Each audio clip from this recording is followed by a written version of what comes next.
everyone, and welcome to the SwiftCase Productivity Podcast. My name's Adam Sykes, founder of SwiftCase, the professional productivity platform, and today I've got with me Phil Whitby, developer at SwiftCase. And Craig McCarthy, development manager at SwiftCase. Okay, great. So we've been seeing recently there's a new app that's been around. It's able to create fakes of deepfakes of people basically swapping their faces on.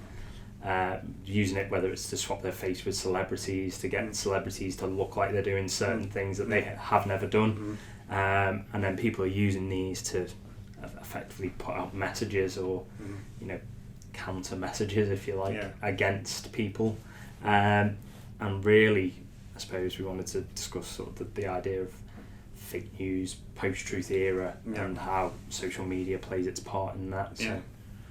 So I thought this was really interesting because I can't remember the name of the app, but I think it's a Chinese app called like Zhao or Tao or something, and it will take a picture of your own face and it will map it to a number of pre-selected celebrities in various clips, and then you can be like Leonardo DiCaprio in Titanic and it will be extremely convincing. So do you get to act it out? Is it like video? No, they literally just take a picture of your face, and then map it onto Leonardo DiCaprio's face, him doing the scene, and in fact, I'm sure we'll be able to.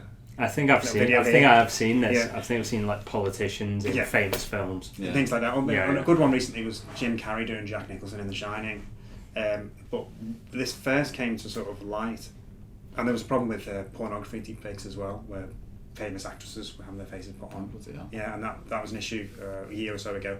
This first came to my attention because of I think it was MIT. They revealed a video of Obama saying things that he never actually said, but they were just mapping his face to someone else's movements or something like that ilk anyway. And it was reasonably convincing. It was obvious that it was fake. And this is only a couple of years ago. So at the time people said, well, this is a problem, but like it's obvious, isn't it? Like photoshopping has been for a while. Yeah. But it's now reached a point where it's utterly seamless when done right. And you don't need very many source pictures to get it working very well. It's interesting, this, isn't it? Because you always assumed, okay, it's really with the rise of Photoshop, I suppose, it's really easy to fake a picture now, and quite a convincing one, to be fair.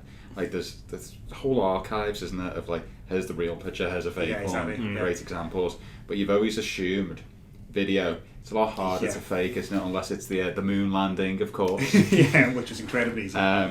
But you've always assumed, okay, that's proof, isn't it? That's right. Yeah.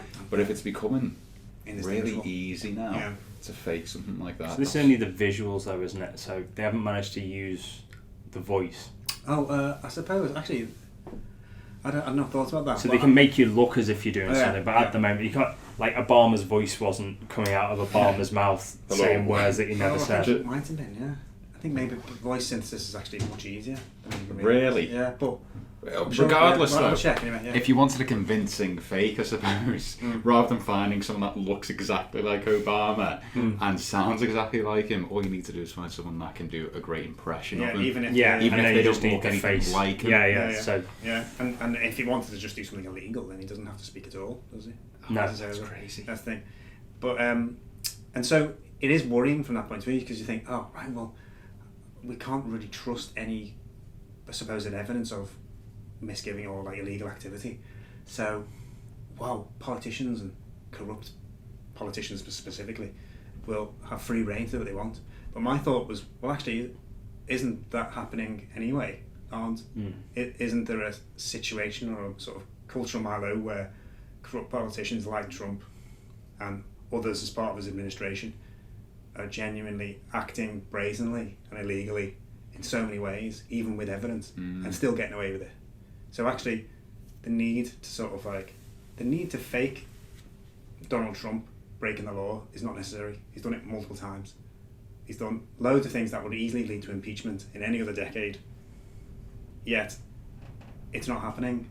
So if the reality isn't causing it to happen, why would a fake thing do it? I suppose you do need to caveat that by saying that what you would think would be illegal, he obviously has to be proven in a court of law that he's done something illegal. But it's not necessarily legal, sorry. I mean, he has done illegal things, potentially. Allegedly. But he's done impeachable things multiple times. That's a different right, so the thing, impeachable thing. So, like, for instance, like, because all he has to do is bring, like, I'm not sure the exact wording, like disrepute, you know, and so if he's not, you know, comporting himself in behaviour that fits the office, he's impeachable. You know, so the recordings of him, well, as we've all heard, on the bus boasting about what he's done when he's like all these things and anything subsequent that he's done with his dealings with Russia. I suppose that depends though, doesn't it though, because they're two different things. I suppose this goes away from the technology aspect and into the politics aspect. Is the issue with Donald Trump and other populists around the world, you know, not just picking on American friends, is that they've now found themselves in a culture war where actually portraying that character is good. Crucial. But if someone used this technology to make Donald Trump sound like a bleeding heart liberal, that's it. and release that into one of the Rust Belt states, then that might be equally as damaging for Donald Trump. So if he was saying something about, you know, the Christian right, in the, you know, in the Bible Belt states. That's really interesting. Or he had a secret meeting with the Black Panthers or something, where he was like, I'm really going to do something about and he was white supremacy. Exactly, so it could be used. So I take your point, but anyone can have the flip side, you know, put against them. So it doesn't even to the right audience. So from a politics world, it's obviously detrimental, but also this is important from a business world, you know, because obviously it's not just politicians that have a persona, a reputation to protect. You know, people's businesses are also, you know, under threat. You know, and you've got people who've done certain actions in business and end up their businesses being lost through whatever, you know, behaviour they've created or done or whatever. But if that was faked, especially by a business rival, that could you know that's also a potential for very damaging. On the flip results. side, again, as well, I mean, Donald Trump, it's fake news. If videos can be marked as fake, then surely you can, as you said, you can do whatever the hell you want, and you can just say, "Oh no, that's been faked." So it instantly gets rid of evidence. Yeah, he is doing that. Like I think that's the thing, that the narrative is there to dismiss out of hand any disconfirmatory evidence. Yeah, he does that anyway with CNN. CNN, exactly. you are fake news. Anything CNN says is according to Donald Trump. Like, it doesn't matter. It doesn't matter. From a legal point of view, for like, think about, like, I suppose the everyday person. If someone's accused of doing something, and there's video evidence of it, how far will it go where it can be? It gets to the point where that's inadmissible in court. Then, isn't it? Well, it's the same true of witness statements though, because we know, like, witness statements used to be the gold standard, but we know now that it's extremely unreliable. And that will become that video evidence is unreliable if you can fake DNA. We know we're not far away from faking DNA, are we? Or at least you can dispel the validity of the DNA methods that were applied at the time quite easily. So I mean, but if you can replicate DNA using easily, you know, that's quite easy. So you start becoming that all the evidence streams that we've got, video, DNA, everything becomes inadmissible in court. What is evidence then? And evidence, there is no evidence. This is a very scary future. So it's more like a crucible type kind of thing, isn't it? It's like who has, like what you were saying before about this the political motivations or the competitive motivations for a company to create fake clips about a competitor. You're always taught to look for somebody who has a vested interest in somebody else's downfall before you criticise evidence. Say, well, who's got a vested interest here? Who are the stakeholders in this person's reputation being sullied? And it used to be, we'll analyse the evidence, and at least that's there. But nearly everyone will have an enemy. Everyone will have somebody. So you'll always be able to say, someone stands to gain from this person, so we can dismiss this evidence because they are going to gain for it. And so it ends up just being, who's your enemy's enemy?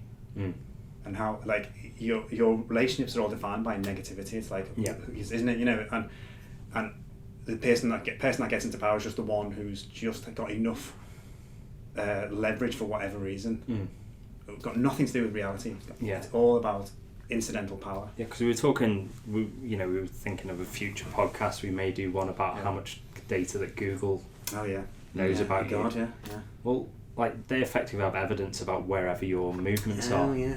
That's interesting. But there's nothing to stop someone from faking those movements. Yeah, they could take all your you phone need like is you're the logged. account, isn't it? Yeah. Really? Yeah.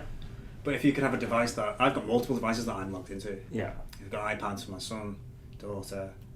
I've got older phones that I just haven't bothered logging Google out must of. think you bloody hell, he gets around. But if someone just took one of my phone, I use like a phone as a white noise generator for the babes to sleep. If someone just took that without my knowing, turned it on, and then just wandered around, took it with them, they could just place me. Yeah. Just because. Or someone higher up in the technology firm just who had access access to your data, database, or a hacker just accesses your data and changes where you've been. Yeah. You know, all evidence is always subject to things like that, and I suppose it's is there a way to make sure that video and that other data is somehow... It's a conglomeration of evidence, isn't it? We know that it's real or fake. There's some way to do it. Like, as there are techniques to know whether a sound recording is real and so on, and whether videos have been modified. Like everything, it becomes an arms race, doesn't it? So once you know how to detect whether something's fake, then you can circumnavigate that. Yeah. Same with Photoshop. Like, I used to be able to look at I can tell by the angle of light I'm hitting or the noise around the pixels. Yeah. And there are ways to kind of like increase the noise to see. Yeah. So variation. Yeah, but a good thing that I realised the other day was that when you watch a film and you go, "Oh, that's CGI, it's rubbish," what you're doing is you're noticing the one instance of CGI that was not up to standard in millions of frames of CGI. Yeah. And you credit yourself with that capacity to detect it and say, "Oh, I'm Sherlock Holmes because I've just noticed that's CGI, that's not real." Yeah. So people will watch something like a Star Wars thing and go, "Oh, that ship doesn't look right," or something. But they won't watch Wolf of Wall Street and go, "That the entire city of Venice is completely computerized there." Yeah. They'll go, "Oh, that bear doesn't look real." You know, the entire film is CGI. And it's what is it, like the new Lion King film? There's one frame that isn't CGI. It's like a sunset or something. Yeah, I mean, they didn't get real lions. It's like people are going, "Oh, look, the fair on that one doesn't look real." It's like the entire scene is completely fake. So the issue is that's kind of clarity on that level where you can only see it being wrong like once. Means we're in trouble. So, but we convince ourselves we still have that power. Somehow, and we can do it.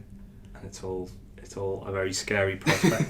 So I didn't mean to scare so many people. So if you've got any comments on what if you've been affected by the issues we discussed in this video, then please drop a comment below.